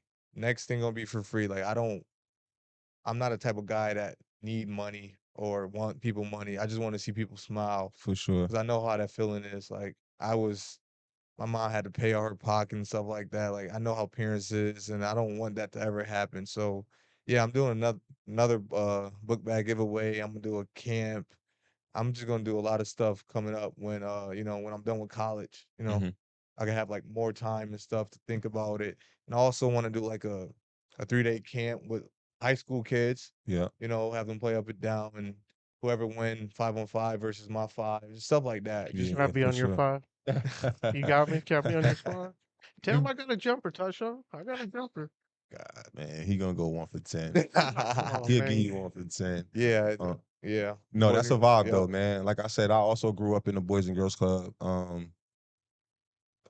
Honestly, if it was for my mom having to pay for sports stuff, I wouldn't have been able to play. It took for me going to the Boys and Girls Club, and then meeting my big brother. Shout out to the Big Brothers Big Sister program, another program which I love. So going to the Boys and Girls Club led me to a Big Brothers Big Sisters, which allowed me to meet a older gentleman who was my big brother who signed me up for my first basketball league because my mom couldn't do it. And all she wrote from there, that's the story. Like that's how it started for me. Mhm. Boys and Girls Club, Big Brothers, Big Sisters, these community things that help young fellas like us who, couldn't do it. So I always told myself I'd be a big brother when I grew up. And then I started having kids early. So that shit went out the window. But I do love the Boys and Girls Club. I do love these programs because again, if it wasn't for these type of programs, Yeah. this Tyshawn Taylor would not even exist. That's the truth. So I respect 100% what you did. The moment I got out of college and was fortunate enough to get drafted to the Brooklyn Nets, I went back to my neighborhood and did the exact same thing. I'm from Hoboken, New Jersey, a small the Hoboken, the city itself is 2 square miles. The projects that I come from is 5 blocks, from First to like 6th Street, and from Jackson to this block, so another like 5 blocks. And so I couldn't wait to do stuff like that, right? And so anytime you get the opportunity, and it doesn't have to be money based, bro, right? Like Right. your knowledge, your experience, talking to a kid, it could set its trajectory differently, right? So it doesn't have to be a money thing, right? It could just be you showing up. We just got to see a person from where we from that look like me, that took it the distance. That means I could do it too, and that's enough, right? So yeah, man, keep doing that shit. I love to even hear that you said that, and I seen that you posting it when you did it and stuff like that. So that's great. Big brothers, big sisters, uh Good stuff. hoops, talking about that ice. Um, See my boy backed out a new will. I love that for you. Blessings. No, this is Yeah. blessings. I ain't gonna Yeah. put you on the spot, but I'm Nah, happy yeah. to see this. Yeah. I'm You happy know? to see this. This is blessings, bro. You should be proud of that, right? Yeah. You should be proud, humbly, but be Yeah. proud of that, right? Because Most these definitely. opportunities, again, speaking from where people like us come from, we don't Yeah. get these, bro. So feel good about your shit, bro. And I'm happy to see it as an older guy. I'm happy to see that you young guys have these opportunities. Like I Yeah. said, I'm a father. I got young hoopers that's coming up, and I hope that they can take advantage of this. So and it's gonna be guys like you that they're watching and seeing like that. I want to be like Melvin, or I want to be like DP.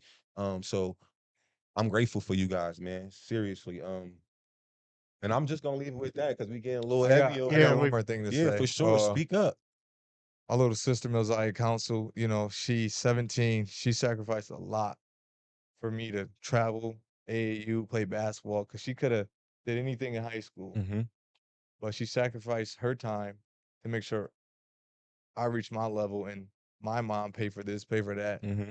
And I just gotta let her know, like, when I make it, like, she don't gotta worry about nothing. Yeah, for Nothing sure. at all. For sure. And I just want to give her flowers because, people That's don't. big sis. Yeah, little sis. Little sis. Yep. Oh, little sis. 17 Okay. years Shout out to old. little Yeah. sis. Yeah. Shout out to little sisters all around the world. I got a little sister who just moved away with her little daughter, my niece, and I'm sad about it. So shout out to little sisters all the world that's finding themselves and grinding and hustling and doing their thing until Right.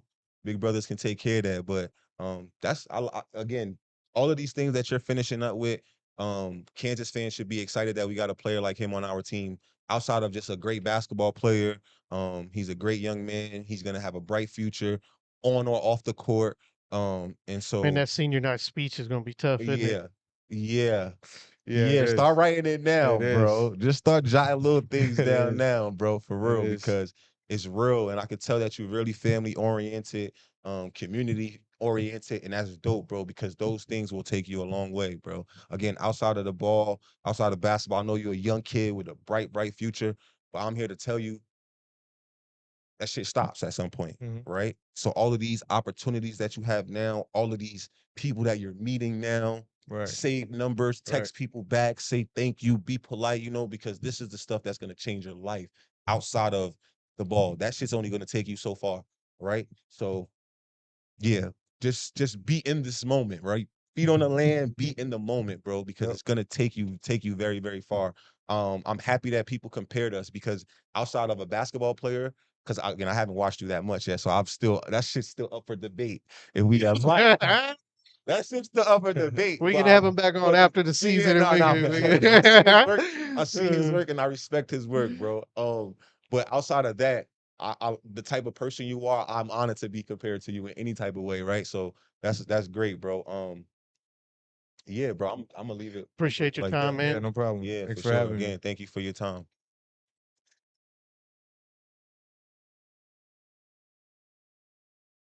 What's up, everybody? Dan Peterson. Everybody go check out kansasnation.com. I am Alonzo Jameson, and I am truly blessed to be a Jayhawk. Haney and the Hawks is presented by Jefferson's, home of the best wings in town. Always fresh, never frozen. And I'll tell you what, here's a pro tip on getting your wings from Jefferson's. Get them double dipped. They've got 21 different signature sauces or dry rubs. So dip them the first time, fry them up, and then come back for that second dipping. They recommend the lemon pepper to finish it off. But 21 different sauces or rubs. It's the double dip delivery of Jefferson's. Wings not your thing. They also hand patty all of their burgers with certified Angus beef. They do a great job with their chicken tenders too. My personal favorite, the crinkle cut fries. Whether you're going there on a game day to check out the Jayhawks or just a family meal out, Jefferson's, a great place to be with 2 Lawrence locations. Proud presenting sponsor of Haney and the Hawks.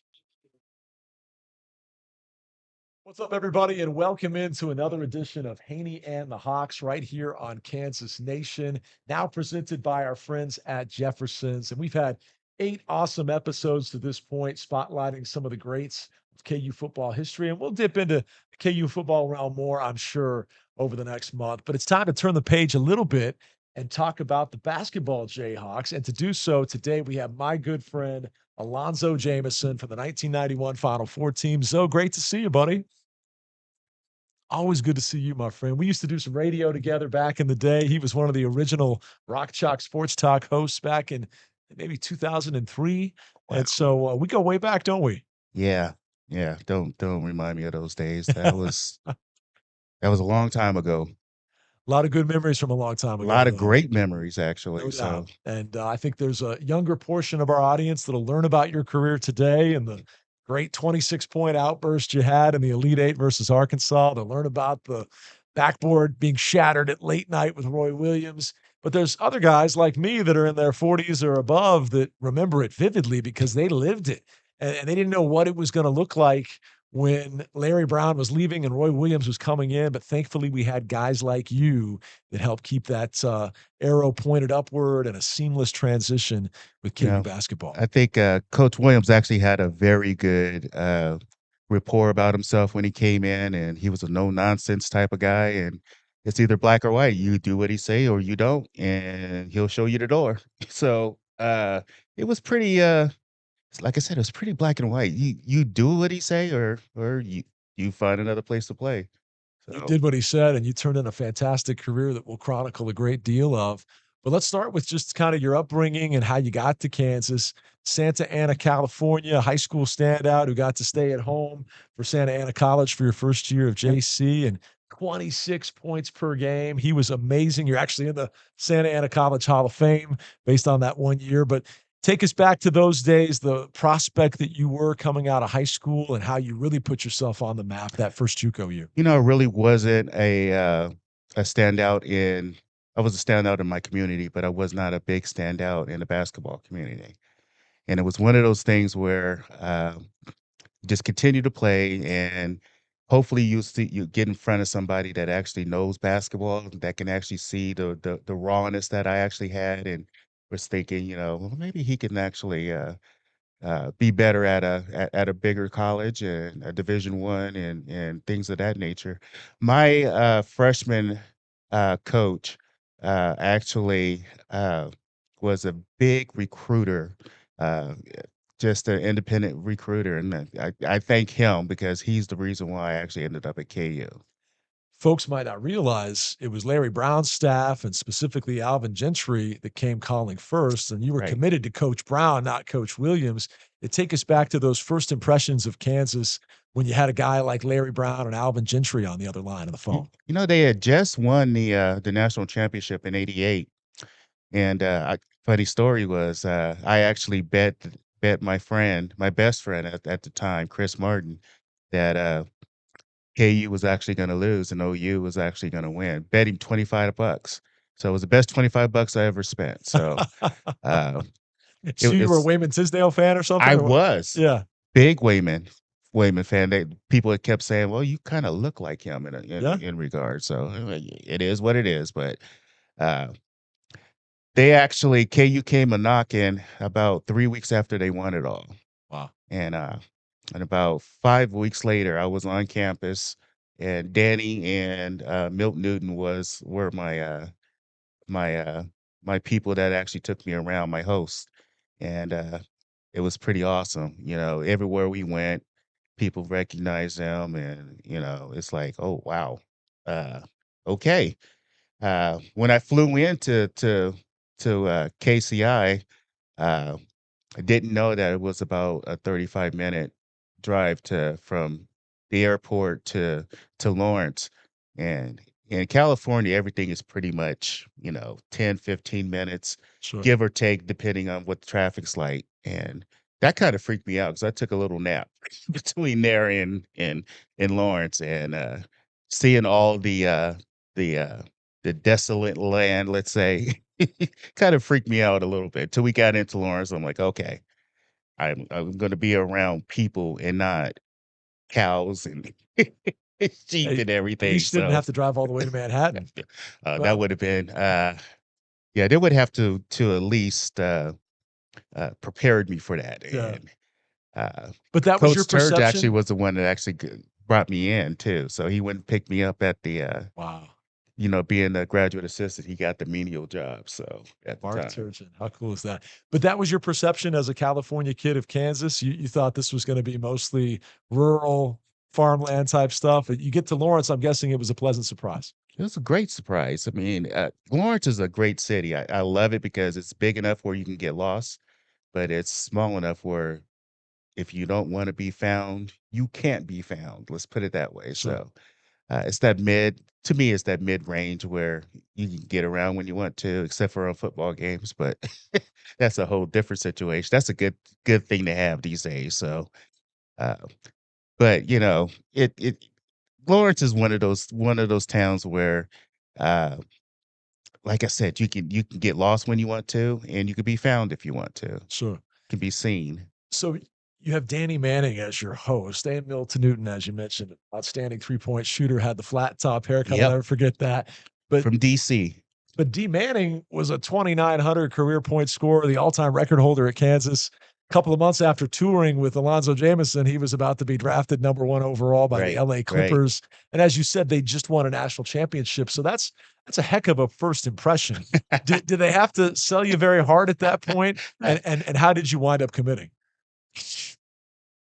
That was it. I mean, if you got the future number 1 pick taking you around his college town, and the college town was still buzzing.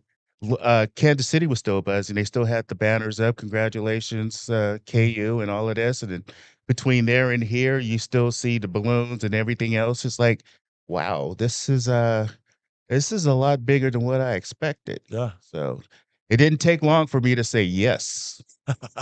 Actually, I think I said yes when I was here. But, when you go through all of that, it's kinda hard to say, tell the coach, "Wait a minute, let me think about it. No, I'm coming here." And we're so glad you did. But you didn't wind up getting a chance to play for Coach Brown. When did the news come down that he was off to the Spurs? And then how quickly thereafter was Roy Williams appointed? It was kind of funny because I was out playing ball like I usually do I think it was on a Saturday, and, I came in and my mom said, You got about 7, messages from, a reporter." I think it was LA Times or the Orange County Register or somebody. And I'm like, why are they calling me so many times? And I called him back and he's like, well, so how do you feel? I'm like, What are you talking about? Because I'm out playing. I didn't know. I wasn't paying attention to what goes on in the real world, quote unquote. Keep in mind, folks, this is the late 1980s. You don't have notifications Right, popping up right. on your phone or breaking news scrolling at the bottom of the screen. Those Exactly. messages you missed were 7 calls to your landline home phone. Home phone, and him just trying to be one of the first ones to actually get my reaction from the the news that coach had left. And I, after he told me what had happened, I was like, oh, no comment. Call me back in about a couple of days and I'll let you know. So uh, I really did not even call KU back at the time. I just sat there and stewed. I actually called a couple of other colleges, number 2 and number 3. I won't say who they are, but just to see if there was still some interest in me coming there. Because And I at that point I had to to figure out what I wanted to do and make sure it was somebody or it was something that, Yeah. you get a change of coaching.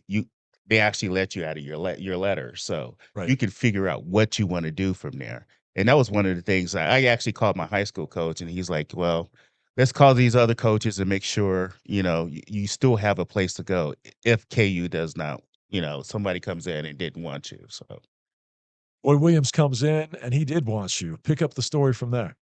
he actually had Jerry Green, his top assistant, come out and watch me play in a summer league game in California. And I guess Coach Green went back and said, "Yeah, this is the guy. We need somebody like him." And I've been in high school and junior college. I've been the guy, but even then, I knew in the back of my mind that if I go to D1, there's going to be scores left and right. And it was one of those things where I had to put it in my head that I'm probably gonna have to change my point of view about being a starter, not even being a starter, just playing. And I was gonna have to be that team player. I was gonna have to be the glue that actually got me on the floor because like I said, there's gonna score is dime a dozen, and I just wanted to be on the floor and be a part of something special. So Coach Williams does indeed keep you in the fold. He comes in. Here's this young former North Carolina assistant, late 30s, got salt and pepper hair, but all kinds of He didn't have salt energy. and pepper back then. It was all black. I All think we black. were the ones that actually gave him a little bit of the salt and You pepper. were responsible for the gray. Okay. But young guy, all kinds of big time aspirations. He's bringing in so much of what Dean Smith had taught him. And of course, the lineage of Kansas and North Carolina runs so deep from Fog Allen teaching Dean Smith, Right, right. making their program famous with Michael Jordan and James Worthy, and then Roy Handing Williams it comes down. back around. Yeah, man.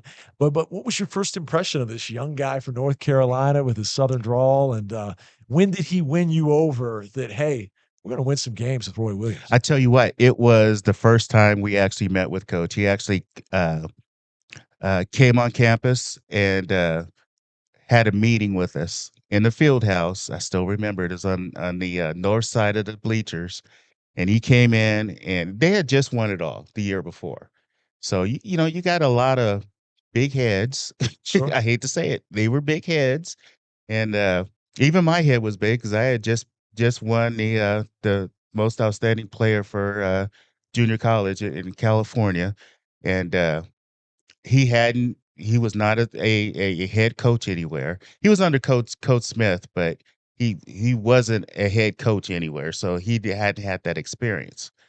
And I remember him coming in and saying, "Guys, this is my team, and if you don't like it, you can leave.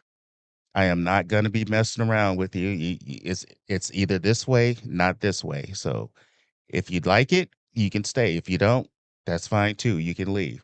And I was like, this is a no nonsense type of guy. That's what I needed at that point. And what was his way? How would you describe? You mentioned it's this way, or you can leave. What was this way? Let's put it this way. The things that's going on now, he would have never, ever would have allowed happen back in the 80s. Specifically what?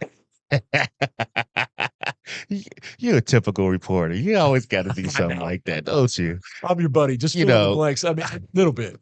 Let's just say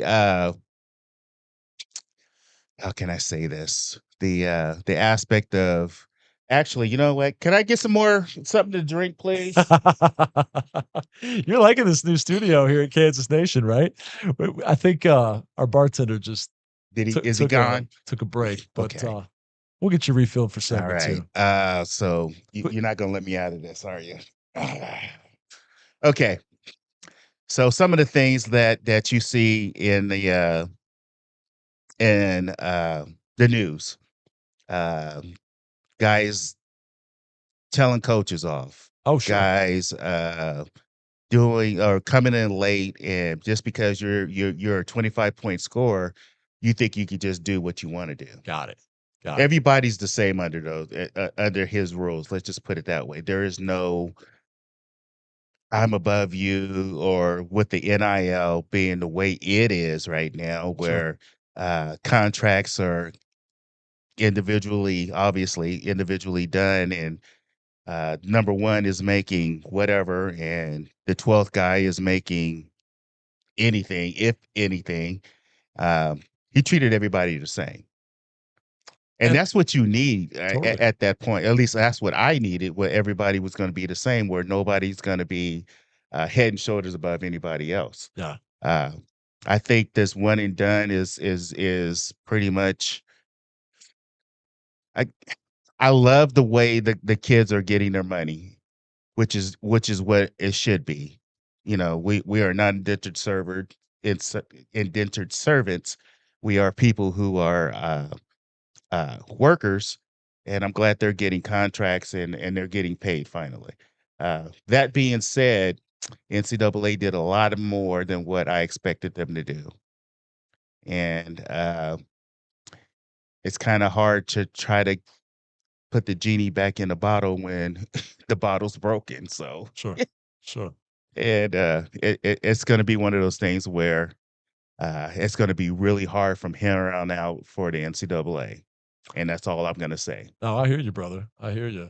But I like where you started off with that, though, that everybody was on even footing when Right. he came in. And Yep. before we head out to our first time out, tell me about some of those early Roy Williams guys that helped take the baton from that title team, Danny and the Miracles, and play through one season where they didn't have postseason eligibility, but then get right back to a Final Four in 1991 because you had Mark Randall and Geldner and Adonis Jordan. There's so many great guys. Take me back for some of our younger viewers and listeners that didn't live through that era on some of your favorite teammates in those early Roy Williams years. There wasn't. He made sure that there was, like I said, there wasn't one person or a head and shoulders above everybody else. So it was kind of everybody was on the same footing. So I hate to point one person out and say this person did this and this person did that. I'm more or less about that team aspect. Sure. Uh, But you had some great guys, is my point. oh yeah, we had great guys. Don't get me wrong. We had Mark Randall, Mike Maddox, Adonis, Terry Brown. Downtown Terry Brown, Downtown man. Terry Tell the kids Brown. about Downtown Terry Brown. With the shadow release. behind his head. He couldn't guard his man, so I had to guard his man. But other than that, I was fine with that. I was good with that. Really, really. I'm 6'6" and running around after somebody that's 6'2". I'm good with that. Really. That's how you get 8 steals in a game. Well, yeah. You did that twice. We'll talk about that later. Yeah. But yeah, Downtown Terry Brown, one of my favorites. You remember those of you that are in your 40s or above, they had the Terry cloths, and it was Terry Brown with his number 3, and you'd wave those Terry cloths when he hit a 3-point shot. Some of the marketing swag that they gave out back then, Back in the including day. the Ozone poster we're going to talk about straight ahead that featured you. I wish we could go back to some of that stuff. Yeah. I love the marketing team now, but I'm getting nostalgic thinking about the early 90s stuff. Well, you had some great teammates. You had some amazing games. They had one incredible run to the 1991 Final Four. We've got that button right here that you helped propel Kansas towards with a 26-point explosion in the Elite Eight versus Arkansas. We're going to talk about all that and more when we come back. We got to dive into some of this. Jefferson's. We got the double-dipped wings. I understand this is Coach's favorite. Dive into some of this during our break. That's We'll good get stuff. your glass refilled, get you some of those Jefferson wings and the crinkle cut fries, and we'll continue with more right after this. Got to talk about what led to that. You obviously transfer in as this well-decorated JUCO star at Santa Ana College. Sit out your first season, but during that redshirt campaign, something that will forever be associated with you happens at Late Night with Roy Williams. Yeah. And it's forever associated because, A, it had never happened before, hasn't happened since at Kansas, and you ended up being the subject of the team poster 4 years later, the preseason poster, holding a rim, kind of paying homage to what happened that night at Late Night in the Fog. Take us back to the fall of '88 and the fall of one big backboard because Alonzo Jameson shattered the goal. It's one of those situations where I actually snapped the Y joint where the obviously where the joint actually welds together. They actually welded together back in those days. I think it's one piece now, but back in the day, they actually weld those things. And after so many times of being dunked on, that actually pretty much got loosened. And then I did a reverse dunk, and I tapped the backboard and did a reverse, and uh, I I landed on the floor, and I realized I still had had the rim in my hand. I was like, this is not supposed to happen. And after about a second or milliseconds, I felt that thing on my head after a while. So So describe it for folks that weren't there. Did it shatter immediately, or did it come down and that's when the glass cut you? Because you've still got the scar on the top of your head to this day. you know, it really didn't shatter. Okay. Actually, where I snapped it at, I actually brought down the whole backboard Okay. and the rim. So it actually snapped at the Y joint where it was What welded. what cut your head then? It was the rim. The rim is The what cut rim, your yeah. head. Okay. The thing that I came down and I actually had, I let it go and it actually cut me on the top of the head there. So luckily I actually ducked out the way after it actually cut me. So uh, Mark Carnes, our trainer, actually came over and looked at it and he was like, "Well, luckily you don't need stitches, but I'm gonna have to stop the bleeding."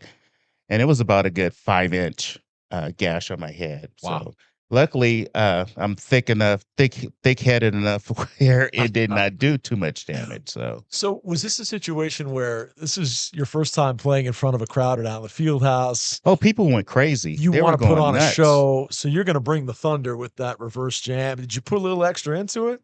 Oh, Or when late night comes around and there's a quote layup line, which is really a dunk line. Oh yeah, they'll get your adrenaline pumping, and I was like, oh yeah, let's do this. And it's like Mark Randall said, he was like, oh, I was next in line. I wish you just would have just did a straight layup and let me bring it down. Like, you got too much accolades as it is. You'll be all right. yeah, went on to be drafted by the Bulls. He was on the cover of SI with the Kansas headline. But I love that part of the story that he was giving you grief. It should have been his Should have been him. chance to bring down the goal. It is what it is. Like the sword and the stone. Like everybody had loosened it up, and whoever was coming next was going to get it Exactly. out, huh? Yep. Man. Yep. Well, that's always connected to you. And as I referenced, and we're going to show it right now, the ozone poster. This was before your senior season, though. Before my senior But season. you're holding the rim, as folks can see that are watching on kansasnation.com or on YouTube. That had to be pretty cool to be featured. And back then in the 90s, those early season posters were all the rage. Yeah, they were. As coach would say, well, that kind of shows his 15 to 20 pounds overweight. But other than that, I like it too. I'm like, come on, coach.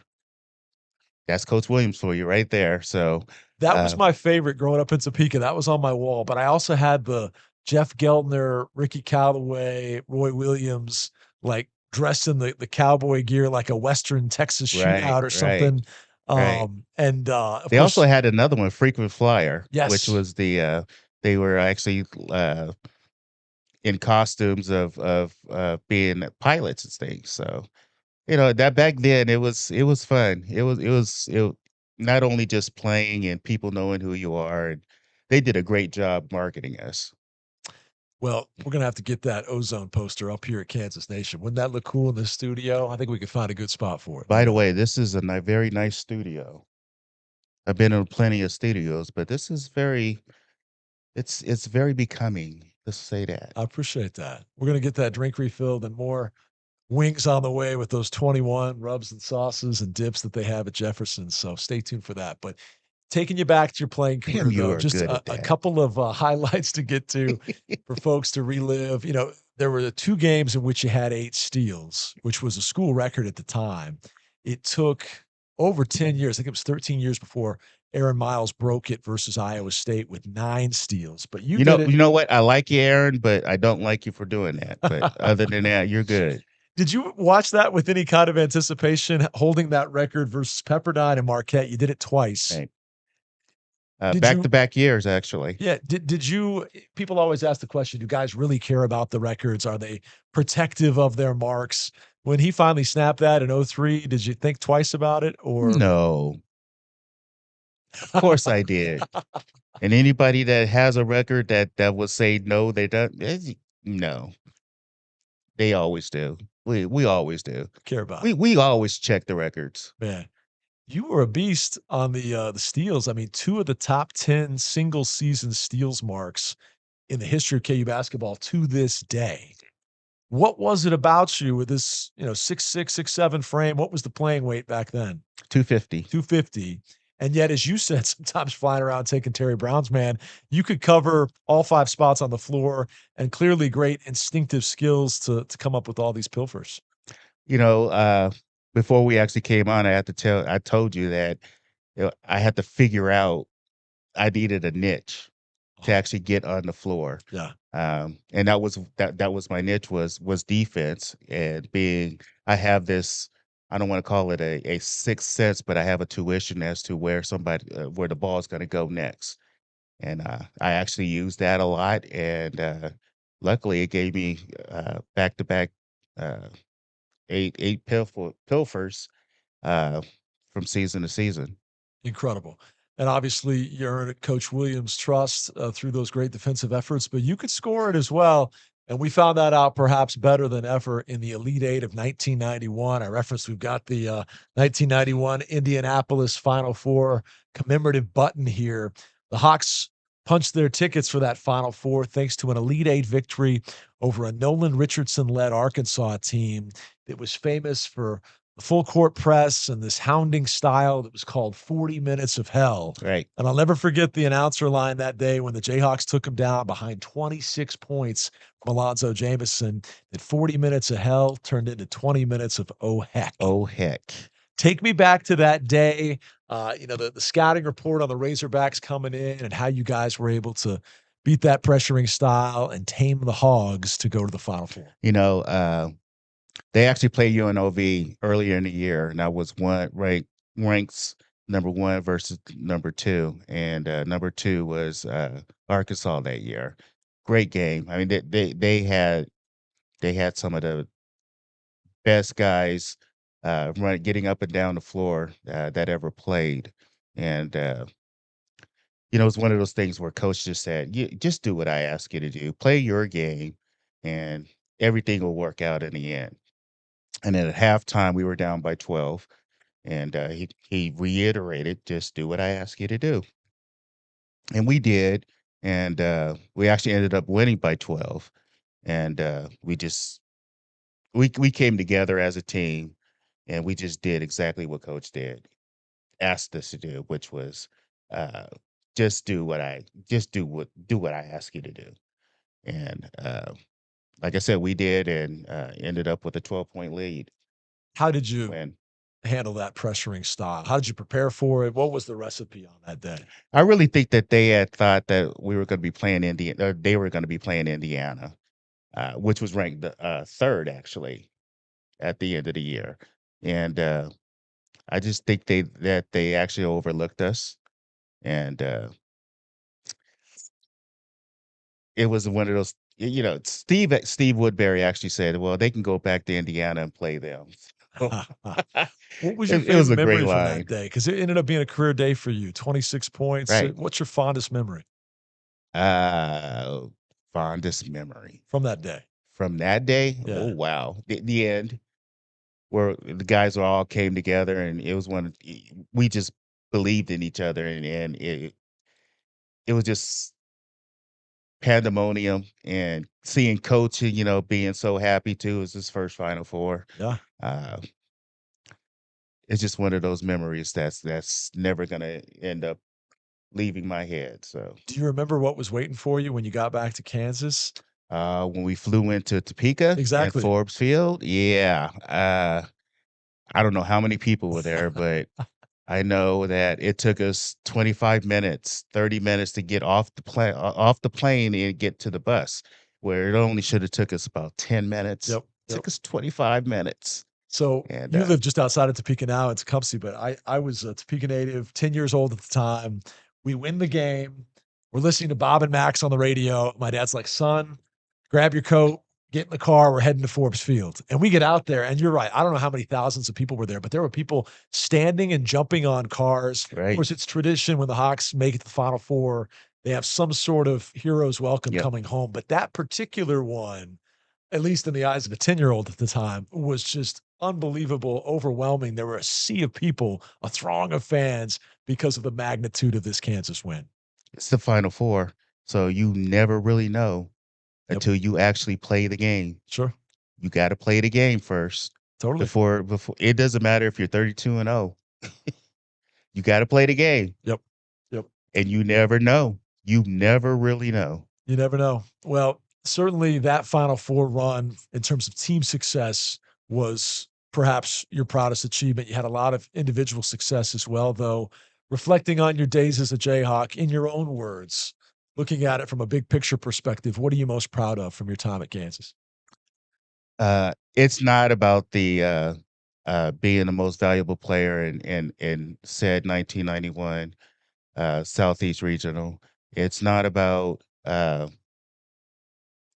winning 2 out of 3 years I was actually here to actually win the Big 8 title. It's not about going to the Final Four. It's not about going to the national championship. It's about the guys that are around me. Some of these guys, most of these guys, I'm still in contact with, and I tell the guys that I just had a granddaughter a couple years ago, and it's so good to have uh, that type of atmosphere around you where you can actually those guys that I actually played with are still like brothers to me, and I call them uncles to my daughters. They're their uncles, so That's great. they're my brothers, and they will always be my brothers. Love that. And you're a great family man. It's so fun to see you at KU basketball, KU football, all these events. I know you serve now on the K Club board of directors, so you really have paid it forward and given back to your alma mater as well. Yeah, it's I love being a part of that. Just not only being a part of KU and and still have that background and all of that stuff, but it's about paying it forward to the kids that are here now, just so they know. KU is one of those places where tradition reigns, and it's all about being a part of that tradition. Yeah. A lot of these kids don't know about that tradition, and you got to let them know this is what you're a part of. Yep. This is what you're a part of. And you got to give your all. You got to give your all because, these days, some of these kids are coming through AAU and they're not playing as hard as they should and this and that and this. But, that name on the front of the jersey says a lot. Yeah. And they need to know that. Reminds me of Bill Self's words about, we're all caretakers of something much bigger than any one Right. individual player or Right. any individual team. And clearly you get that. Well, we're going to step aside for our final timeout. When we come back with Alonzo Jameson, we'll wrap it up with our basketball season. Let's call it our full court press. It's been the 2-minute drill during football season, but we'll do a fast break or full court press or something. 4 quick questions, fun stuff. Plus, I got to ask you, what's it like being a grandpa now? You talked about Winter Ray, aka Winnie. Are you Grandpa Zoe? We're going to find out about that next. A big part of your story is the fact that, about 7-8 years ago, you were in need of a kidney transplant after type 2 diabetes was the diagnosis, and you had a hero step up in Shekinah Pepper, former USA military man with the U.S. Army, who not only served our fine nation, but continues to be a hero after his military career by stepping up when you needed it most. Real quickly, tell us your story about your connection with Shekinah and what an incredible gift he gave you. Yeah, she kind of actually works with my wife off and on, Colleen. So I actually put on uh, social media that I needed a kidney uh, because of diabetes. That's on both sides of my family. So uh, he actually came up and took a step forward and wanted to give me one of his kidneys. I've also always said that somebody that is a giver like that, or they're a different breed of people. Yeah. So anybody that wants to go under the knife to give something that's a part of them to somebody else to give them a quality of life that I didn't have at the time. Right. They're a different breed of people. Man, that's special. And now you guys are brothers forever. Oh yeah, I put him up there with one of those teammates. Yeah. Just somebody that came into my life, made a difference in my life, and not only to my life in my life, but my wife's life, my kids' life, my grandchild's life. Uh, because now they actually have their father or papa Okay. back in their lives. So I'm going to ask you about the role of Papa here in just a second, but we appreciate you coming down today. It's been a ton of fun. We always close these down with 4 quick hitting questions meant to be lighter, fun stuff.